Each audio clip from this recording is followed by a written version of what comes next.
برادران اسلام، آج کے اس درس میں سرکار دو عالم سرکار مدینہ حضرت محمد مصطفیٰ صلی اللہ علیہ وعلا آلہ و اصحابہ وسلم تسلیما کثیرا کثیرا کی سیرت مبارک کے بارے میں کچھ باتیں عرض کریں۔ سب سے پہلی بات تو یہ تصور فرما لیں کہ حضور صلی اللہ علیہ وسلم کی سیرت مبارکہ، آپ کی سیرت طیبہ، آپ کی زندگی کے ہر پہلو میں ایک ایسی شان ہے کہ ساری زندگی بھی انسان اگر اس کو بیان کر، ہم مسلمانوں کا الحمدللہ یہ عقیدہ ہے کہ اللہ تبارک و تعالی نے جتنے پیغمبر مبعوث فرمائے، جتنے نبی بھیجے، جتنے رسول آئے، جن کی صحیح تعداد کا علم تو اللہ کو ہے۔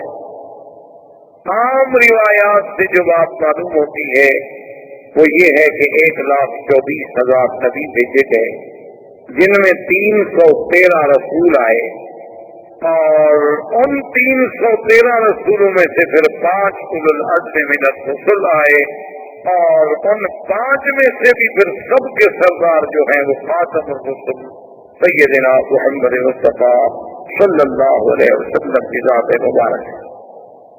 تو اس لیے حضور صلی اللہ علیہ وسلم کی زندگی کا ہر پہلو، یعنی آپ کی ولادت سے قبل، آپ کی ولادت مبارکہ کے احوال، آپ کی ولادت سے پہلے کے علامات، آپ کی ولادت سے قبل کے مبشرات،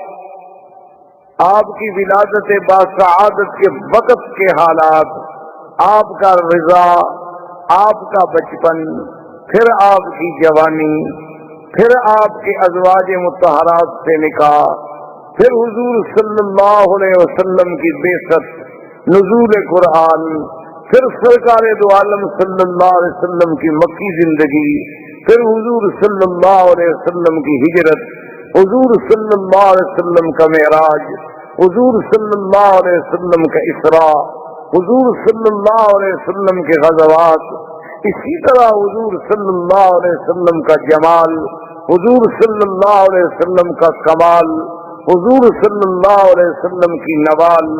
حضور صلی اللہ علیہ وسلم کے معجزات، پھر معجزات کے اقسام کہ معجزات سماوی، معجزات ارضی،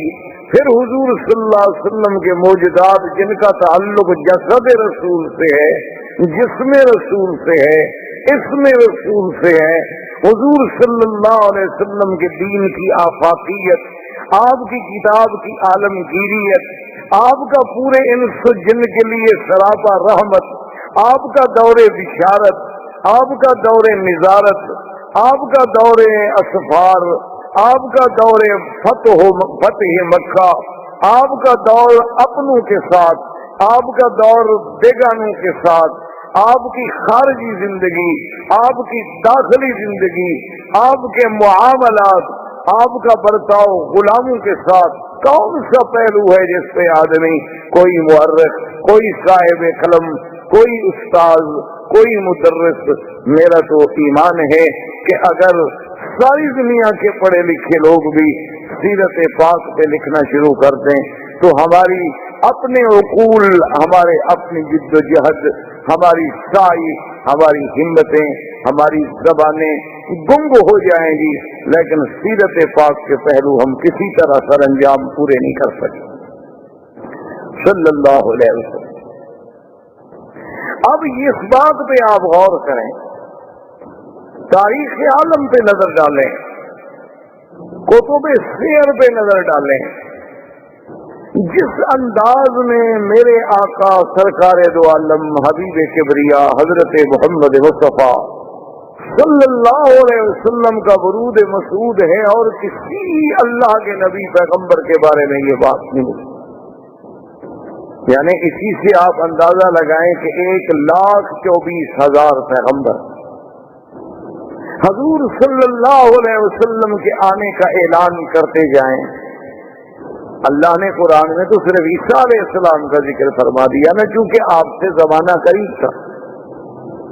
کہ عیسیٰ علیہ السلام کے بارے میں ذکر آیا کہ وہ مبشرا برسول یاتی من بعد اسمہ احمد، لیکن اصل بات یہ ہے کہ ہر کتاب، تورات میں، انجیل میں، زبور میں، ہر کتاب میں نعت محمد مصطفیٰ صلی اللہ علیہ وسلم، تو یہ اتنا بڑا اہتمام، حالانکہ اللہ تو جانتے تھے نا کہ حضور صلی اللہ علیہ وسلم کس زمانے میں پیدا ہوں گے، اللہ کو تو علم تھا، اور یہ بات بھی موجود تھی کہ حضور صلی اللہ علیہ وسلم خاتم الانبیاء والمرسلین، اس کا مطلب یہ ہے کہ سب سے آخر میں آئیں گے، یہ بات ایک فیصلہ شدہ بات ہے، اور اللہ کا تو علم کامل ہے، اللہ تو عالم ما کان و ما یکون ہے، لیکن یہ قاعدہ ہے کہ جتنی شان ہوگی، جتنی عظمت ہوگی، اتنا ہی اس کا اہتمام ہوگا کہ ہر پیغمبر آئیں اور حضور کے آنے کے بارے میں خوشخبری دیں اور امت کو بتلائیں۔ اسی طرح دوسری بات پہ آپ نظر ڈالیں، یہ تو بات موجود ہے کہ جب بھی کوئی آدمی ایمان لائے گا تو سارے انبیاء پر ایمان لائے، کہ تمام اللہ کے نبی برحق، تمام اللہ کے رسول برحق، لیکن یہ ہمیں کسی جگہ نہیں ملتا کہ اللہ تبارک و تعالیٰ نے باقاعدہ پورے انبیاء جتنے اللہ نے پیدا فرمانے تھے سب سے یہ وعدہ لیا ہو، یہ عہد لیا ہو،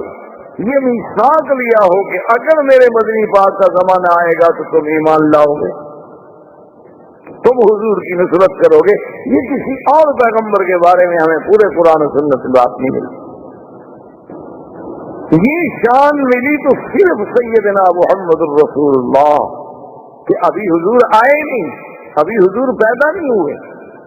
یعنی جیسے اللہ نے عالم ارواح میں اپنی ربوبیت کے لیے لوگوں سے اقرار کرایا کہ الست بربکم قالوا بلا، کیا میں تمہارا رب نہیں ہوں؟ سب نے کہا کہ نہیں، آپ ہمارے رب ہیں۔ تو جب اقرار الست ہے، اسی طرح اللہ نے فرمایا اذا اخذ اللہ میثاق النبیین لما آتیتکم من کتاب وحکمۃ ثم جاءکم رسول مصدق لما معکم لتؤمنن به ولتنصرنہ، یعنی یہ شان اور کسی پیغمبر کے بارے میں نہیں ملتی کہ اللہ تمام انبیاء سے عہد میں، تمام انبیاء سے میثاق لیا جائے کہ میرا ایک نبی آئے، میرا ایک شان والا پیغمبر آئے۔ اور اسی طرح آپ پورے تاریخ عالم پہ، تاریخ انسانیت پہ، تاریخ اسلام پہ نظر دوڑائیں، ایسا واقعہ بھی آپ کو تاریخ میں کبھی نہیں ملتا کہ اللہ کا نبی پیدا نہ ہوا ہو اور اس پہ ایمان لانے والے پہلے موجود ہوں، ایسا واقعہ کبھی نہیں۔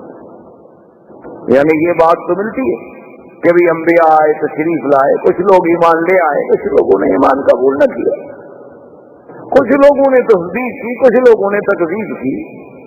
لیکن ابھی حضور صلی اللہ علیہ وسلم کی بعثت نہیں ہوئی، پیدائش نہیں ہوئی، نبوت ملنا تو بعد کی بات ہے، یعنی ابھی حضور صلی اللہ علیہ وسلم اس دنیا میں تشریف نہیں لائے۔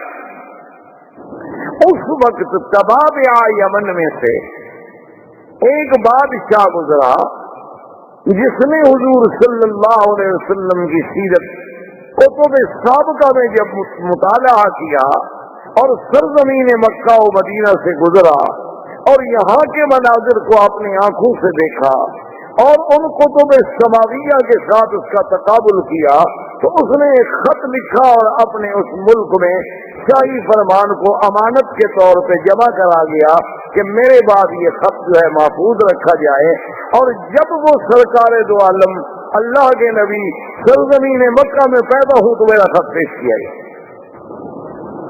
یعنی ابھی حضور صلی اللہ علیہ وسلم پیدائش بھی نہیں ہوئی اور اس نے اس میں خط لکھا کہ میں صوبہ یمن ہوں اور میں اس بات کے لیے یہ خط لکھ رہا ہوں کہ اگر اللہ نے میری زندگی میں آپ کو پیدا فرما دیا تو سب سے پہلے ایمان لانے والا میں ہوں گا، اور میں آپ کا وزیر بنوں گا، میں آپ کا معاون اور سپاہی بنوں گا۔ حالانکہ وہ بادشاہ ہے، یمن کا بادشاہ ہے۔ کباب جو ہے یہ تبا جو تھے یہ یمن کے بادشاہوں کا لقب تھا، جیسے قیصر روم کے بادشاہوں کا لقب تھا، کسرا فارس کے بادشاہوں کا لقب تھا، اسی طرح فراعنہ مصر کے بادشاہوں کا لقب تھا، تو نجاشی حبشہ کے بادشاہوں کا لقب تھا، تو تبابع جو ہے وہ یمن کے بادشاہوں کا لقب تھا۔ وہ تبا الاکبر، تبا الاول، تبا الثانی کس طرح پکارے جاتے تھے۔ اس نے لکھا کہ اگر حضور سرکار دو عالم صلی اللہ علیہ وسلم آپ کو اللہ نے میرے زمانے میں میری زندگی میں پیدا فرما دیا تو میں آپ کا سپاہی ہوں گا، آپ کا وزیر بنوں گا، آپ پہ ایمان لاؤں گا۔ اور اگر میں پہلے مر گیا اور آپ میرے بعد دنیا میں تشریف لے آئے تو پھر میرے گواہ رہیں کہ میں آپ پر ایمان لا چکا ہوں۔ یعنی اندازہ فرمائیں کہ پوری تاریخ انبیاء میں یہ بات نہیں ملتی کہ ایک نبی پیدا نہ ہو لیکن ایمان لانے والے پہلے اقرار کریں اور پھر اس طرح اہتمام کریں کہ شاہی فرمان لکھ کے اس کو باقاعدہ جمع کرایا جائے۔ یہ بات بھی اگر ہمیں ملتی ہے تو صرف سیرت سیدنا محمد مصطفیٰ صلی اللہ علیہ وسلم ہے۔ اور اسی طرح یہ بھی کسی یعنی اور عظیم شخصیت کے بارے میں نہیں ملتا کہ حضور صلی اللہ علیہ وسلم کی پیدائش بھی نہ ہو، ابھی حضور صلی اللہ علیہ وسلم پیدا بھی نہ ہوئے، اور بڑے بڑے سلاطین یعنی آپ دیکھیں کہ جبیر ابن مطعم بھی فرماتے ہیں، شعبہ ابن مغیرہ بھی فرماتے ہیں،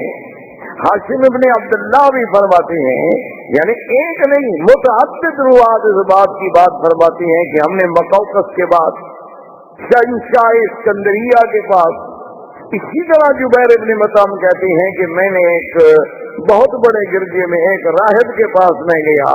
تو اس نے مجھ سے پوچھا کہ تم کہاں کے رہنے والے ہو، تو میں نے کہا میں سرزمین مکہ کا رہنے والا ہوں۔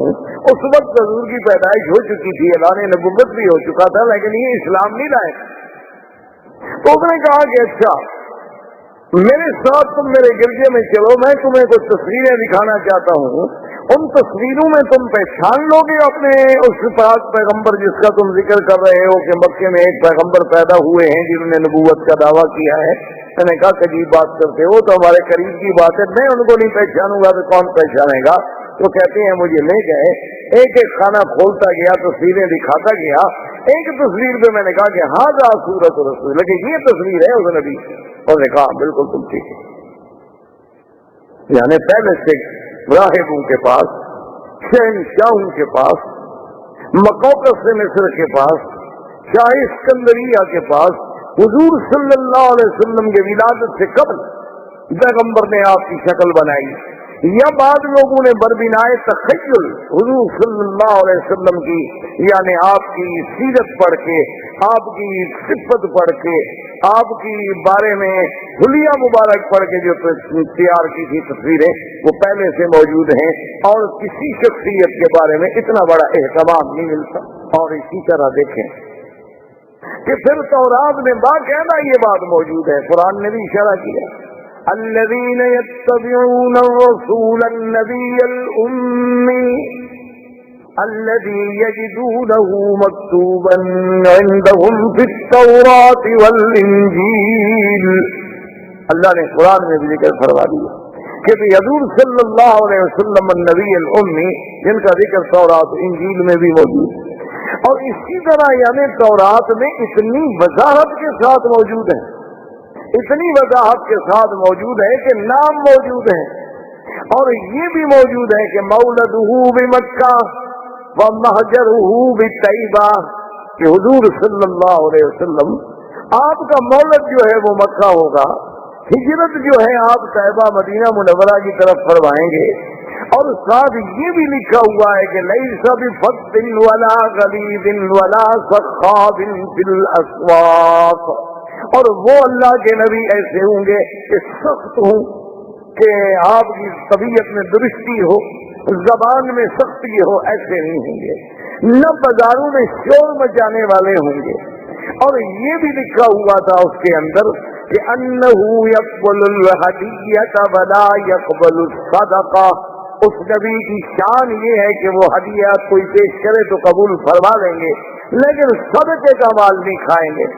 اور یہ بھی اس میں لکھا ہوا تھا کہ حضور صلی اللہ علیہ وسلم کا دونوں کندھوں درمیان جو فاصلہ ہے وہ عام انسانوں سے زیادہ ہے، اور یہ بھی لکھا ہوا تھا بین کتفیہ علامۃ، کہ آپ کے دو کندھوں کے درمیان میں پشت کے مقام پہ ایک علامت نبوت بھی ہے، اور یہ بھی لکھا ہوا تھا کہ آپ کی امت جو ہے وہ حمادون ہوں گے، اور یہ بھی تورات میں لکھا ہوا تھا کہ آپ کی امت جو ہے وہ یعنی پنڈلیوں تک اپنی چادریں پہنے گی اور وضو کرنے والی ہوگی اور وقت پہ بڑی نظر رکھنے والی ہوگی اور اول وقت میں نمازیں ادا کرنے والی ہوگی، اور حضور صلی اللہ علیہ وسلم کی یہ بھی شان ہوگی کہ ہر اونچی جگہ پہ نیچی جگہ پہ اللہ کا ذکر کرنے والے ہوں گے، ہر نعمت کا شکر کرنے والے ہوں گے۔ یعنی اتنی تفسیر ہے تورات میں کہ تو باوجود تعریف و تبدیل کرنے کے بھی ابھی تک صفتیں حضور صلی اللہ علیہ وسلم کی موجود ہیں۔ تو اس طرح کا اور کسی پیغمبر کسی نبی کے بارے میں کسی کو تو بے سابقہ میں آپ کو یہ تفصیل نہیں ملتی جو شان محمد مصطفیٰ صلی اللہ علیہ وسلم کی۔ اچھا، اور اسی طرح آپ نے کبھی غور کیا، اس پہ بھی آپ توجہ کریں کہ اللہ کی قدرت ہے۔ حضور کے آنے سے قبل دنیا میں دو سپر پاور تھی، جیسے آپ کے ہاں سپر پاور تھی نا، پہلے دو تھی، اب ایک ہو گئی۔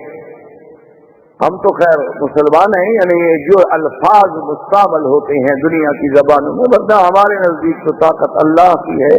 مخلوق کیا ہے؟ مخلوق تو آج ہے۔ بہرحال ایک لفظی طور پر جو باتیں مروج ہیں دنیا میں کہ بڑی طاقت ہے، تو بہرحال اس وقت بھی بڑی طاقتیں دو تھیں، ایک کسرا اور ایک کیسر، یعنی یا فارس یا روم، یہ دو قوتیں۔ اور پوری دنیا کے نقشے پہ آپ نظر ڈالیں، اگر آپ ترکستان، ترکمانستان، ماورا نہر اور اس طرح جہاں جہاں تک نظر دوڑاتے جائیں گے تو یہ سب فارس کے زیر اثر۔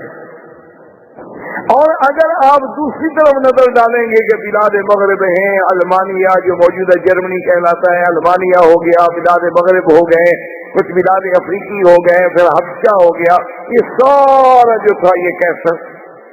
یہ اس کے تسلط میں، یعنی دو طاقتوں کے تسلط میں، یعنی آدھا دنیا سمجھے ایک طاقت کے پاس تھی اس وقت جو آبادی یا جو لوگ موجود تھے، اور آدھی دنیا جو ہے وہ دوسری طاقت کے پاس موجود تھی۔ لیکن اللہ کی شان دیکھیں کہ سرزمین مکہ مکرمہ اور مدینہ منورہ یہ دونوں طاقتوں میں کسی کے تسلط میں نہیں تھی، نہ یہاں کیسر کی بات تھی اور نہ یہاں فارس کی بات تھی۔ اللہ نے اپنے نبی کے لیے کون سا مقام ہے پیدائش منتخب فرمایا کہ ایک ایسے مقام پہ پیدا ہوں جہاں دونوں کا اثر نہ ہو اور پھر وہ دونوں کے اثر کو ختم کرنے والے بھی بن سکیں۔ تو یہ بھی ایک شان ہے کہ آپ کی پیدائش کے لیے، یعنی ایک ظاہری طور پر، ورنہ باطنی طور پر تو یہ تھا کہ آپ نے اگر چاروں طرف برابر بات پہنچانی ہو تو لازمی بات ہے کہ آپ پھر سینٹر میں، آپ وسط میں بیٹھیں گے کہ بھئی مجمع ہر طرف ہو تاکہ میری آواز جو ہے وہ برابر پہنچ سکے۔ تو اللہ نے چونکہ پوری کائنات کا مرکز کعبۃ اللہ کو بنایا تھا اور حضور کی آواز کو مشرق و مغرب و شمال و جنوب پوری عالم میں پھیلانا تھا، تو اس لیے بھی اللہ نے حضور کو اس مرکزی مقام پہ پیدا فرمایا، یہ مقام بھی کسی اور کو نہیں ہے۔ اور اسی طرح آپ دیکھیں کہ حضور صلی اللہ علیہ وسلم کے لیے اللہ نے خاندان کیسا منتخب کیا، یعنی حضور فرماتے ہیں کہ اللہ نے ساری مخلوق پہ جب نظر ڈالی تو سب میں سے اللہ نے ولد اسماعیل کو چن لیا، اور فرمایا پھر ولد اسماعیل میں سے اللہ تبارک و تعالیٰ نے بڑی تفصیل سے حدیث مبارک ہے کہ کنانا کو چن لیا، پھر ان میں سے اللہ نے قریش کو چن لیا، پھر قریش میں سے اللہ نے بنو ہاشم کو چن لیا، پھر بنو ہاشم میں سے اللہ نے میرے گھرانے یعنی عبد المطلب کے گھرانے کو چن لیا، اور پھر ان میں اللہ نے محمد رسول اللہ صلی اللہ علیہ وسلم کو چن لیا۔ یعنی اتنے انتخابات، اور پھر خدا کی قدرت دیکھیں کہ جس مرکز کعبہ میں اللہ نے اپنے نبی کو پیدا فرمانا تھا، یہ باتیں ایسی نہیں ہے کہ بعض ہم کہہ دیں کہ جی اتفاق ہو گیا. ساری باتیں اتفاق نہیں ہوتی. محسوس یہ ہوتا ہے کہ وہ خالق کائنات، وہ رب کائنات، وہ متصرف کائنات، وہ قادر، وہ مالک سب کائنات پہ جس کی نظر اور جس کا علم کے ذرے ذرہ پہ محیط ہے، وہ جانتے تھے کہ اپنے اس پاک پیغمبر کو بھیجنے کے لیے ہم نے کیسے کیسے انتظام کرنے ہیں، حسب کے اعتبار سے، نسب کے اعتبار سے، مولد کے اعتبار سے، منشا کے اعتبار سے، محلے فلاحت کے اعتبار سے. یہ باتیں اتفاق نہیں، یہ اللہ کے فیصلے. اب دیکھ لیں بہت یعنی حضور کے خاندان میں ہر آپ کے دادا جیسے آپ دیکھتے جائیں گے، محمد ابن عبداللہ ابن عبد المطلب، ہاشم ابن عبد مناف ابن قصی ابن کلاب. تو جیسے جیسے آپ یعنی آپ دیکھتے جائیں گے آپ کے جد امجد کو، اجداد کو، دادوں کو، آپ حیران ہوں گے کہ ہر ایک میں کوئی نہ کوئی ایسی خوبی ہے جو تاریخ انسانیت میں کسی اور میں نہیں ملتی. یعنی ہم زیادہ تفصیل میں اگر جائیں تو پھر تو اور بڑا پہلو ہمارا دور ہو جائے گا. صرف قریب میں آپ دیکھیں کہ مثلاً آپ کے دادا عبد المطلب ہیں، ان کا نام حقیقت میں عبد المطلب نہیں تھا. ایک بات یاد رکھیں، ان کا نام جو ہے شیبہ تھا،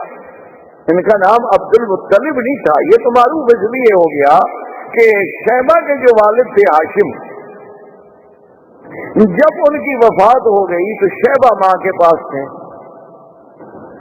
یہ اپنی والدہ کی تربیت میں تھے، اور ان کی والدہ جو ہیں وہ ایک بہت بڑے خاندان سے تعلق رکھتی تھی، اور پھر ان کا سلسلہ جو ہے وہ بھی سلالہ اسماعیل علیہ السلام سے ملتا تھا.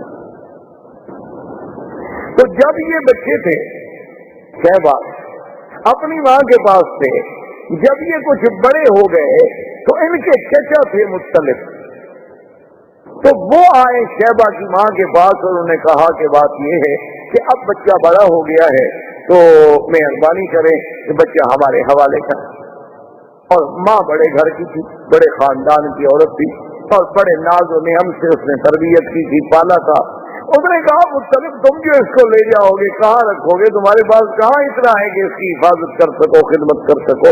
اس نے کہا یہ بات نہیں، بات ہے شرف کی، ہمارے شرف کا مقام کی بات ہے کہ یہ ساری زندگی پھر ہمیں قوم تانا دے گی کہ ہم اپنے بھتیجے کو بھی نہ اس کی کفالت کر سکے، بھائی کا بیٹا تھا اس کو بھی نہ سنبھال سکے. تو یہ ہمارے لیے جو تانا ہے یہ بہت بڑا سخت تانا ہے. بہرحال کچھ بھی ہم نے لے جانا ہے. تو ماں نے کہا کہ اچھا میں جبر تو نہیں کرتی، لیکن اپنے بیٹے کو میں اختیار دیتی ہوں، وہ چاہے تو تمہارے ساتھ چلا جائے، چاہے تو ماں کے ساتھ رہے. اب دیکھیں ایک طرف یعنی شیبہ کو پتا ہے کہ مکہ جانے کے بعد میری زندگی کتنی تلخ ہو جائے گی، مجھے کتنی مشقتوں کے ساتھ زندگی گزارنی ہوگی، اور اب میں کس ناز و نعم میں زندگی گزار رہا ہوں. جب اسے اختیار دیا گیا اس نے کہا کہ اماں آپ ناراض نہ ہوں، میں اپنے چاچا کے ساتھ جانا چاہتا ہوں، میں ان کو نہیں چھوڑ سکتا کہ چاچا جو ہے وہ باپ کے کیا مقام ہے، اور ماں کا ایک وقت ہے اس وقت تک اس کا حق ہوتا ہے بچے پر ہزانہ کا، وہ گزر گیا، اب میں بڑا ہو گیا. اسی لیے نسب جو ہے وہ باپ سے چلتا ہے، ماؤں سے تو نہیں چلتا. تو ماں نے کہا کہ بیٹا اگر تمہاری یہ خوشی ہے تو میں تمہیں منع نہیں کرتی. تو مطلب جو تھے وہ ان کو اونٹ پر اپنے ساتھ بٹھا کے لائے. تو بچہ بڑا خوبصورت، اور کیسے خوبصورت نہ ہو جو دادا ہو سرکار دو عالم کا صلی اللہ علیہ وسلم. تو جب وہ لے آئے تو لوگ جب مکے میں داخل ہوئے تو لوگوں نے دیکھا، تو وہ عام رواج تھا اس وقت لوگ غلام خریدا کرتے تھے، خوبصورت لڑکے خریدتے تھے، خدمت کے لیے رکھتے تھے، فخر کرتے تھے سردار کہ میرے پاس اتنے غلام ہیں، وہ کہتا میرے پاس اتنے غلام ہیں، میرا غلام اتنا قیمتی ہے، وہ کہتا میرا غلام اتنا قیمتی ہے. لوگوں نے جو دیکھا تو انہوں نے سمجھا کہ یہ بھی غلام خرید کر کے لایا ہے مطلب، تو انہوں نے کہنا شروع کر دیا عبد المطلب عبد المطلب عبد المطلب. تو لوگوں کو نام ہی بھول گیا، شیبہ کا نام ہی عبد المطلب ہو گیا، ورنہ آپ کا نام عبد المطلب نہیں تھا. اب یہ عبد المطلب جو ہے، اب تو عبد المطلب کے نام سے معروف ہو گیا نا، شیبہ تو نام ہی ختم ہو گیا. یعنی آپ اندازہ کریں کہ کتنا بڑا یہ سارا اتفاق ہے. یہ اتفاق نہیں بلکہ خالق کائنات نے اپنے آنے والے نبی، اپنے پاک پیغمبر خاتم الانبیاء والمرسلین، امام الانبیاء والمرسلین کے لیے یہ سارا نظام معلوم ہوتا ہے کہ جیسے کائنات بچھائی اسی لیے گئی. یعنی ایسا محسوس ہوتا ہے کہ یہ نظام عالم، یہ نظام کائنات،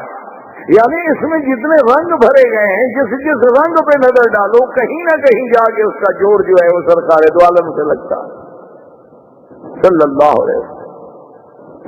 تو اب اس عبد المطلب نے، اب دیکھیں کہ افتخار کی بات، شرف کی بات ہوتی ہے کیونکہ مکے میں مقام تھا. اور اتفاق کی بات یہ ہے، خدا کی شان یہ ہے کہ زمزم جو آج ہم پیتے ہیں، یہ زمزم ختم ہو گیا، گم ہو گیا. جو ہم کے بعد ردنیات ہوئی، مٹی پڑی، کچھ سیلیں آئیں، نتیجہ یہ نکلا کہ زمزم ہمیشہ کے لیے ختم ہو، کہیں ملتا ہی نہیں. عبد المطلب نے، ان کے ایک بیٹے تھے حارث، ان نے آپس میں بیٹھ کے غور کیا کہ ہم زمزم نہیں ملتا. یہ ہمارے لیے بہت بڑا مسئلہ ہے کہ زمزم کا وجود ختم ہو جائے تو ہمیں چاہیے کہ ہم زمزم کو تلاش کریں. اب جناب کون تلاش کرے؟ یعنی کوئی تلاش کرنا آسان تو نہیں کرنا جی ہے. تو اب آپ کے پاس وسائل ہیں، آپ کے پاس آلات ہیں، آپ کے پاس مشینیں ہیں، کیمرے ہیں، آپ کے پاس کھدائی کے ذرائع ہیں، آپ کے پاس غواصین ہیں، غوطہ خور ہیں. اس زمانے میں کہاں یہ انتظامات؟ سارا کعبۃ اللہ کے بعد بس ایک پہاڑی سلسلہ ہے اور پتھر ہے. عبد المطلب کو بڑی طرف کہ زمزم ملے. اب آپ دیکھیں، حیران ہوں کہ کیا یہ سب اتفاق ہے؟ ایک رات عبد المطلب سوتے ہوئے، رات کو سوئے ہوئے ہیں، نیند ہے، نیند میں خواب دیکھتے، ایک خواب دیکھتے ہیں کہ ایک آدمی خواب میں نظر آتا ہے اور وہ اس کو کہتا ہے کہ اوہ پر طیبہ، کہ طیبہ کو کھودو. سمجھ میں آئی بات کیا کہہ رہا ہے؟ اچھا، دوسری رات پھر خواب آتا ہے کہ اوہ پر مضمونہ، کہ مضمونہ کو کھودو. پھر سمجھ میں آئی کہ طیبہ کیا ہے، مضمونہ کیا. تیسری رات پھر خواب دیکھا کہ اوہ پر برہ، کہ برہ کو کھودو. اب وہ سمجھ نہیں رہے ہیں عبد المطلب کہ یہ کیا خواب ہے. ایک تو متبادل مجھے خواب آ رہے ہیں، ہر رات خواب نظر آ رہا ہے، اور خواب میں عین ہی ایک چیز کے بارے میں ہے کہ کھودو. کبھی آتا ہے برہ کو کھودو، کبھی آتا ہے طیبہ کھودو، کبھی آتا ہے مضمونہ کھودو. یہ بات کیا ہے؟ چوتھی رات جب خواب آیا تو اس میں صاف آیا کہ اوہ پر زمزم، زمزم کھودو. اب عبد المطلب کی بات جو تھی نا اس کی سمجھ آئی. اس نے کہا کہ اچھا یہ سب زمزم کے ہی نام تھے دراصل، کیونکہ زمزم کوئی معمولی سی چیز تو نہیں تھی. تو ان نے کہا کہ یہ بات تو ٹھیک ہے، میری تو تمنا ہے کہ زمزم کھولوں اور یہ شرف جو ہے قریش کو ملے اور قریش میں سے عبد المطلب کے گھرانے کو ملے تاکہ سقایا ساری زندگی ہمارے ہاتھ میں رہے. میری تو یہ تمنا ہے، لیکن سوال یہ ہے کہ میں اور میرا ایک بیٹا کیسے ڈھونڈیں گے؟ کہتے ہیں کہ پھر کچھ دن گزر گئے، عبد المطلب نے پھر خواب کو، خواب میں پھر انہیں کہنے والا کہتا ہے کہ او فر بین فرس و دم اور عند نکرت الغراب الآثم عند قریۃ النملہ. وہ خواب میں کہتا ہے کہ تم جو ہے کھودو زمزم، لیکن بینا رفس و دم کہتے ہیں خون اور رفس کہتے ہیں گوبر. یہ ہم دیکھیں نا، آپ نے اللہ نے جو انسان کے لیے جانور میں دودھ کا سسٹم ہے، تو من بین فرس و دم لبنا خالصا، کہ ادھر فضلہ ہے، ادھر خون ہے، درمیان میں دودھ کی نہر ہے، اور نہ فضلے کا اثر آنے دیتے ہیں نہ خون کا اثر آنے دیتے ہیں. سائغا للشاربین، اللہ کی رحمت ہے. تو ان کو یہ سمجھایا گیا کہ ایک طرف تو گوبر ہوگا، ایک طرف خون ہوگا، اور ایک جگہ ہوگی جہاں غراب الاسم، غراب آسم کہتے ہیں کہ کوا ہو سیاہ لیکن اس کا ایک پر سفید ہو، یعنی ہو کوا جیسے غراب مشہور ہے تو لیکن پورا سیاہ نہیں، ایک پر اس کا سفید ہو، جہاں وہ ٹھونگ مار رہا ہو، اپنے ٹھونگے مار رہا ہو، اس جگہ کو کھودو اور وہاں یہ دیکھو کہ بھئی وہاں ایک بستی ہوگی چیونٹیوں کی۔ عبد المطلب کہتا ہے میں حیران، اب صبح کو جناب وہ سارے مکے کے زمزم والے طرف میں ایک ایک پتھر، ایک ایک پہاڑ، ایک ایک کونا، ایک ایک گلی، ایک ایک جگہ ڈھونڈ رہا ہے، نہ اس کو وہ دم ملتا ہے، نہ اس کو وہ فرس ملتا ہے، نہ اس کو وہ چیونٹیوں کی کوئی بستی ملتی ہے، نہ اس کو کہیں کوا چونچ مارتا ہوا ملتا ہے۔ وہ کہتا ہے بھی عجیب بات ہے، مجھے متواتر 4 راتیں خواب دکھلایا گیا اور پھر اتنی واضح بات کہی گئی اور لیکن موقع پر موجود نہیں۔ کہتے ہیں میں بہت پریشان اور دعائیں مانگتا تھا کہ اللہ مجھے موقع دے کہ یہ سعادت مجھے ملے۔ اب دیکھیں نا ابھی حضور تو پیدا بھی نہیں ہوئے ہیں، یعنی حضور کے تو والد بھی ابھی جوان نہیں ہوئے، لیکن عبد المطلب کو زمزم کا اتنا فکر پیدا ہو جانا وجہ کیسی؟ یہ سب اتفاقات تو نہیں ہے۔ کہتے ہیں کہ میں بڑا ہی پریشان ہو کے دعائیں مانگتا تھا۔ ایک دن میں حرم کے قریب لیٹا ہوا تھا کہ میں نے دیکھا کہ ایک بندہ جو ہے وہ ایک بچڑا لے کے آیا اور اس نے آ کر ایک جگہ ذبح کیا، اور ذبح کرنے کے بعد چونکہ مشرکین مکہ کی عادت تھی کہ بتوں پہ وہ چڑھاوے چڑھاتے تھے، اسحاق و نائلہ کے قدموں میں آ کے جانور ذبح کرتے تھے، جیسے آج کا وثنی ہندو جو ہے وہ بھی اپنے دیوی دیوتاؤں کی بھینٹیں چڑھاتا ہے، بلکہ بعض تو ایسے بھی ہیں جو بچوں کو جا کے ذبح کرتے ہیں کہ اس سے ہمیں شکتی ملے گی۔ اور ہمارے مسلمانوں میں بھی ماشاءاللہ کوئی کمی نہیں ہے، وہ بھی اللہ کی رحمت سے بازاروں پر سینکڑوں روزانہ دمبے ذبح ہوتے ہیں ماشاءاللہ۔ بلکہ بڑے بڑے شہر جو ہیں جہاں رات کو ہوٹل بند ہو جائیں تو بہترین علاج ہوتا ہے کہ کسی مزار پہ چلے جاؤ، کوئی نہ کوئی لنگر تو چل ہی رہا ہوگا۔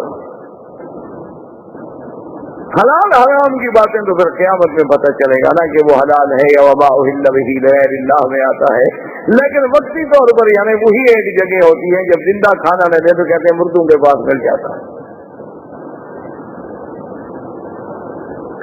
بہرحال یہ ایک الگ بات ہے۔ تو انہوں نے دیکھا کہ وہ آ کر انہوں نے ایک بت کے سامنے ایک وہ بچڑے کو ذبح کیا، اس کے بعد جب ذبح کر لیا تو وہ کیا کیا، اس کے آنتیں نکالی، گوشت نکالا تو وہ فرس وہاں گری۔ تو اب عبد المطلب مجھے کہتے ہیں کہ میرے دماغ میں فوراً آ گیا کہ من بین فرس و دم، کہ ایک طرف فرس ہوگی گوبر ہوگا، ایک طرف خون ہوگا۔ میں نے کہا اب یہ جگہ تو متعین ہو گئی کہ ایک جگہ وہاں ہے جہاں ذبح کیا گیا وہاں خون پڑا ہے، اور جہاں اس کو صاف کیا گیا وہاں فرض پڑا ہے۔ تو کم از کم یہ ایک تو میرے خواب کی بات پوری ہو گئی کہ من بین فرس و دم کہتے ہیں۔ اور اس کے بعد کہتے ہیں جب اس ایریے میں میں آیا تو میں کیا دیکھتا ہوں کہ ایک کوا جو ہے ایک جگہ بیٹھے ہوئے ڈھونگے مار رہا ہے۔ میں نے اس میں جب نظر ڈالی تو وہ بالکل اسی طرح کا کوا تھا جو مجھے خواب میں دکھایا گیا کہ ان نقرۃ غراب الاسم، کہ سارے پر سیاہ ہیں اور ایک پر سفید ہے۔ اس جگہ پر بھی میں نے جلدی سے نشان لگا لیا، اور اس کے ساتھ جب میں نے دیکھا تو ایک چھوٹی چھوٹی چیونٹیوں کا گڑھ تھا، وہاں سے راستہ جا رہا تھا، وہ مجھے کریا یعنی بستی نملا کی چیونٹی کی بستی بھی مل گئی،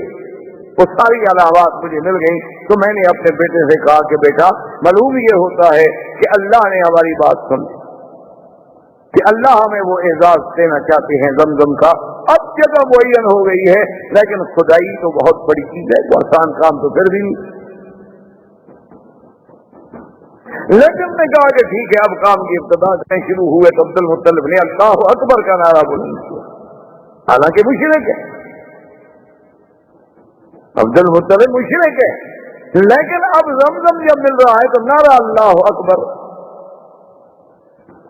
تو یہ ان کی زبانوں سے اللہ کے نعرے بلند کروانا، ان سے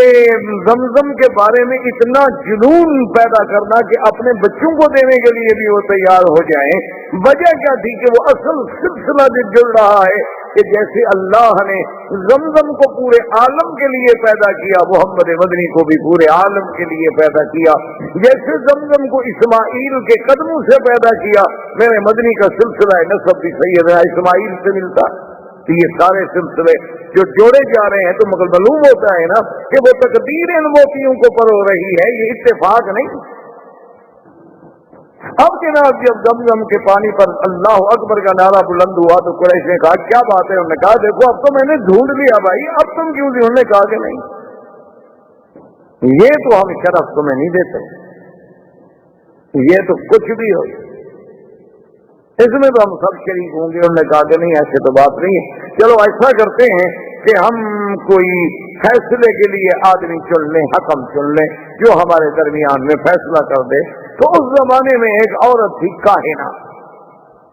کاہن وہ ہوتے تھے جو لوگوں سے الگ تھلگ رہتے تھے، غاروں میں، پہاڑوں میں، اور جنوں کے ساتھ ان کے تعلقات ہوتے تھے، اور جن خبریں لاتے تھے غیب کی اور وہ لوگوں کو خبریں دیتے تھے، ان کو کاہن کہا جاتا تھا۔ مرد بھی تھے، عورتیں بھی تھیں، ان کی بڑی بڑی ریاضت ہوتی تھی، بڑی باتیں، جیسے آپ کے ملکوں میں جوگی ہوتے ہیں اس قسم کے، سنیاس دیا ہوا ہے فلاں نے اور یہ کیا ہوا ہے، وہ بھی اسی طرح کے قسم کے لوگ تھے۔ تو وہ کاہن جو تھا ایک کاہنہ عورت تھی، لیکن تھی وہ مدینہ منورہ،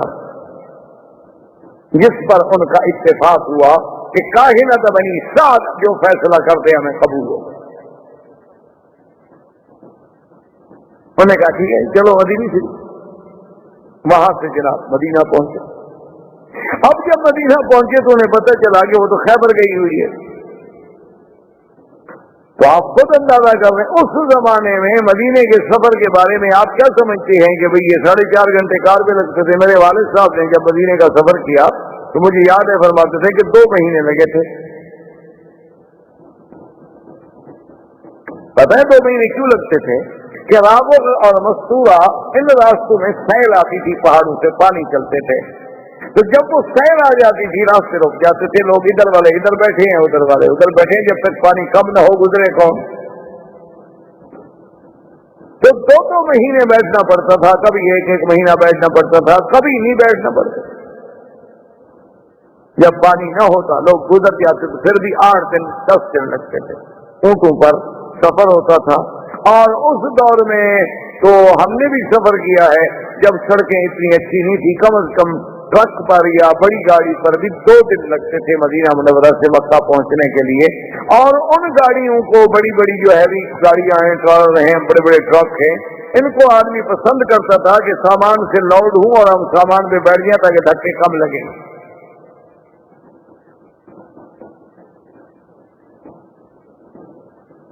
یہ تو آج اللہ کی نعمتیں ہیں جس کا ہمیں شکر نہیں۔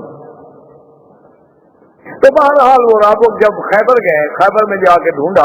اچھا خدا کی قدرت ہے کہ وہاں جس علاقے میں یہ اترے تو ایک جگہ ایسی آ گئی کہ پانی نہ ملے۔ اب سب قریش جو گئے ہوئے تھے انہوں نے کہا بھی اب یہی ہے کہ جلدی سے قبریں شبریں کھود لو، مرنا تو ہے۔ تو جہاں جناب عبد المطلب نے اپنا اونٹ بٹھایا تھا، جب اس اونٹ کو کھڑا کیا تو وہاں پانی نکل آیا۔ تو سب کو پانی مل گیا، کچا کنواں بنا لیا، پانی نکال لیا، جا کے کاہنہ کو بتایا، اس نے کہا اتنی بڑی نشانی کے بعد فیصلہ کرانے کیا ہے، ہوگی اس کا حق ہے۔ اب فیصلے کی باقی کیا بات رہ گئی ہے کہ زمزم بھی اسی کو ملا،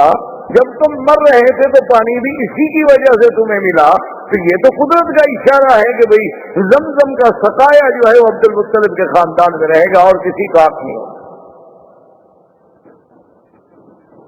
یہ ایسے تو نہیں ہوتا، یہ ساری چیزیں ایسے تو نہیں کہ جی ہاں بس اتفاق تھا، اس کو اتفاق کہہ کر تو نہیں ٹالا جا سکتا۔ یہ سارا جو ایک نظم چل رہا ہے۔ اچھا اس کے بعد جناب دیکھیں کہ عبد المطلب نے ایک منت مانی تھی کہ اگر مجھے اللہ نے 10 بچے دیے تو میں ایک بچہ جو ہے نا وہ ذبح کروں گا۔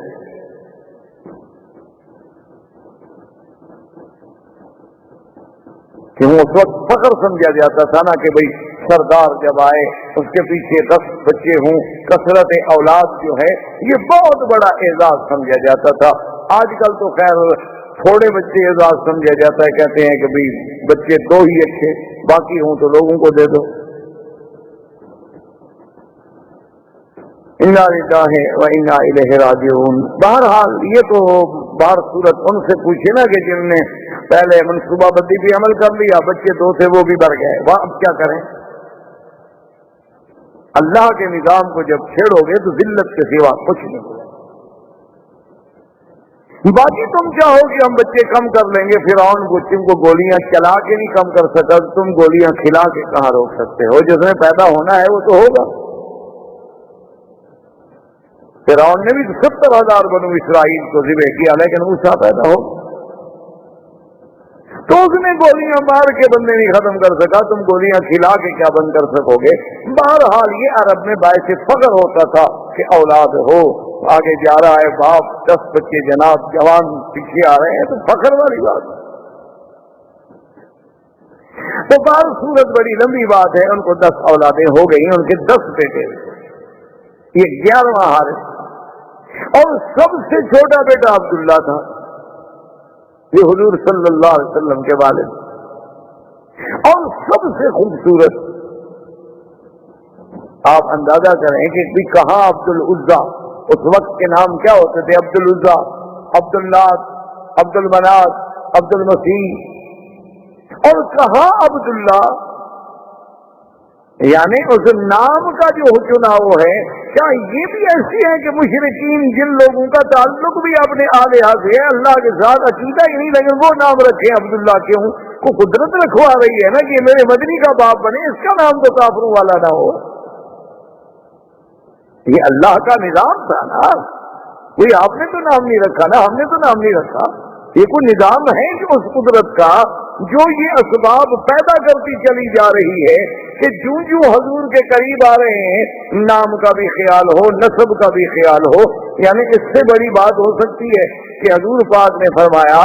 کہ حضرت آدم سے لے کر حضرت اسماعیل، حضرت اسماعیل سے لے کر میرے ابا عبداللہ کے گھرانے تک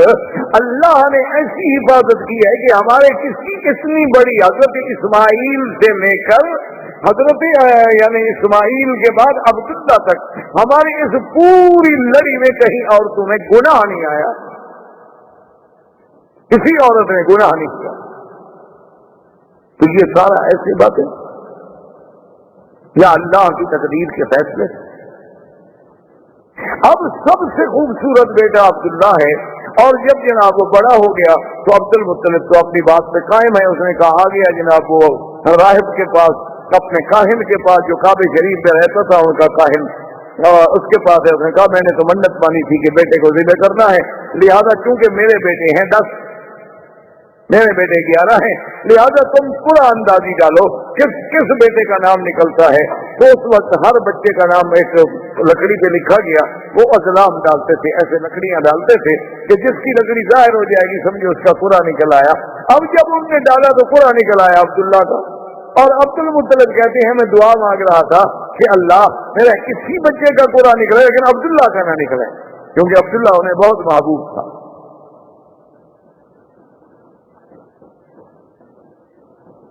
لیکن پورا عبداللہ کا نکلا ہے۔ عبد المطلب نے کہا کہ پھر ذرا ڈالو، پھر قرآن اندازی کی گئی، پھر قرآن عبداللہ کا نکلا۔ عبد المطلب نے کہا پھر قرآن ڈالو، پھر قرآن ڈالا تو پھر عبداللہ کا نکلا۔ جب 3 دفعہ عبداللہ کا قرآن نکلا تو عبد المطلب نے کہا کہ بس اب تقدیر کا فیصلہ یہی ہے، میں اپنی منت کو پورا کروں گا۔ عبداللہ کو لے کر اصاف ان کا بت تھا، ایک کو صفا پہ رکھا ہوا تھا، ایک کو مروہ پہ رکھا ہوا تھا، اصاف اور نائلہ، کہ اس کے قدموں میں جا کے اپنے بیٹے کو ذبح کروں گا۔ وہ لے کے چلا، قریش کو پتہ چلا تو قریش کے سارے بڑے بڑے اکٹھے ہو گئے، انہوں نے کہا عبد المطلب یہ تو کیا تھا، تم اپنے بیٹے کو ذبح کر رہے ہو؟ اس نے کہا میں تو مجبور ہوں، میں تو منت مانی۔ اس نے کہا کیا ہے منت مانو، یہ کیا منت ہوئی کہ آپ بیٹے کو ذبح کر دیں؟ اس نے کہا کہ نہیں ایسے تو میں نہیں مانتا، چلو ایسا کرتے ہیں کہ پھر کسی کاہنہ کے پاس جاتے ہیں، وہ جو فیصلہ کریں۔